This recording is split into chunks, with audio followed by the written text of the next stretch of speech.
দেখা যায় রাজলক্ষ্মী আর্যকে বলে, তুমি সেদিনকে রাত্রেবেলায় অপর্ণাকে নিয়ে ওই বাড়িতে গেছিলে কেন? এবং রাজ্য বলতে থাকে যে আমি কি ইচ্ছা করে গেছিলাম? আমাকে নিয়তি ওখানে টেনে নিয়ে গিয়েছিল এবং আমি এতদিন ধরে ওই বাড়িটাতে যাইনি। তো সেদিনকে রাতে হঠাৎ করে এমনই অবস্থা হলো যে আমার কিছু করার ছিল না, তাই জন্য কিন্তু অপর্ণাকে নিয়ে যেতে হয়েছিল। এই দিকে দেখা যায় যে ছাদে দাঁড়িয়ে রুম্পাকে বলতে থাকে, জানিস তো আমার আর রাজু স্যারের মধ্যে এমন কিছু রয়েছে যেটা কিন্তু একটা অদৃশ্য দেওয়ালের মতো কাজ করছে এবং তার জন্য কিন্তু আমরা একে অপরের দিকে আকৃষ্ট হতে থাকি। রুম্পা বলতে থাকে, কি সেটা? বলে, সেটা তো আমি নিজেও জানি না। এবং তারপরে অপর্ণা বলে, সেদিনকে রাতে গিয়ে আমি যে ছবিটা দেখেছিলাম না, সেই ছবিটা সেখানে পরের দিন গিয়ে দেখলাম নেই। তখন রুম্পা বলতে থাকে, আমার তো এইসব শুনে খুব ভয় লাগছে। তো তুই কি নামটি বললি না যে মেঘরাজ? আমি দেখি সার্চ করে মেঘরাজের সম্পর্কে কিছু দেখা যায় কিনা। তো অপর্ণা বলে, তুই এসব সার্চ করা বন্ধ কর, এইসব কিন্তু ওখানে খুঁজেই পাবি না তুই। তারপরের দিন দেখতে পাওয়া যায় যে আর্য অফিসে যায় এবং মীরাও সেখানে এসে হাজির হয় এবং মীরা আর্যকে জিজ্ঞেস করতে থাকে, শুনলাম তুমি নাকি অপর্ণাকে নিয়ে একটা বাড়িতে গিয়েছিলে। তখন আর্য বলে, হ্যাঁ, এখন আমার অনেক কিছু করতে ইচ্ছা করে, নতুন নতুন কিছু, নতুনভাবে বাঁচতে ইচ্ছা করে, নতুন নতুন কিছু জিনিস শিখতে ইচ্ছা করে। তখন মীরা আরও কিছু বলতে হবে। তখন আর্য বলে, দেখো আমার কিন্তু এসব শুনতে এখন কিছু ভালো লাগছে না, আমি এখন আসছি।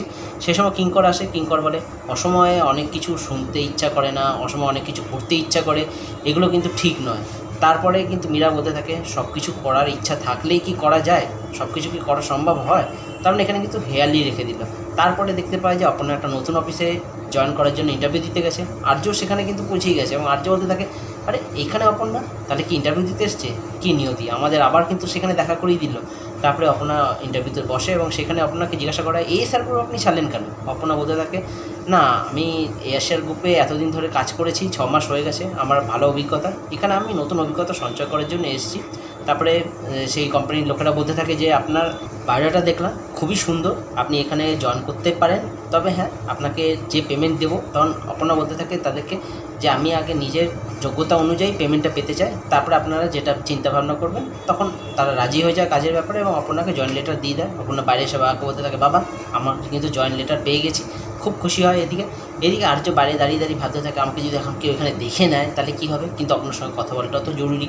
অপর্ণা যখনই বাইরে বেরোবে, আর্য তার গাড়িটাকে নিয়ে এসে সামনে হাজির হয় এবং অপর্ণা দেখে বলতে থাকে, আর্য স্যার আপনি এখানে? তখন আর্য বলে, এই যাচ্ছিলাম এখান দিয়ে, ওই জন্য দাঁড়াতে হলো। তারপরে আর্য বললো যে আপনাদের ওদিক দিয়ে যাচ্ছি, আপনাদেরকে ড্রপ করে দেবো। আপনাদেরকে উঠিয়ে নিয়ে তারপরে আর্য সবাইকে উঠিয়ে নেয় গাড়িতে এবং অপর্ণা ভাবতে থাকে, আর্য স্যার নিশ্চয়ই আমার জন্য এসেছিলো, কিছু হয়তো বলতে চাইছে, কিন্তু আর্যও কিন্তু কিছু করার নেই, সামনে বাবা রয়েছে, কিছু বলতে পারছে না। এপিসোডটা এখানে শেষ হয়ে যায়। দেখা যাক নেক্সট এপিসোডে কী হয়।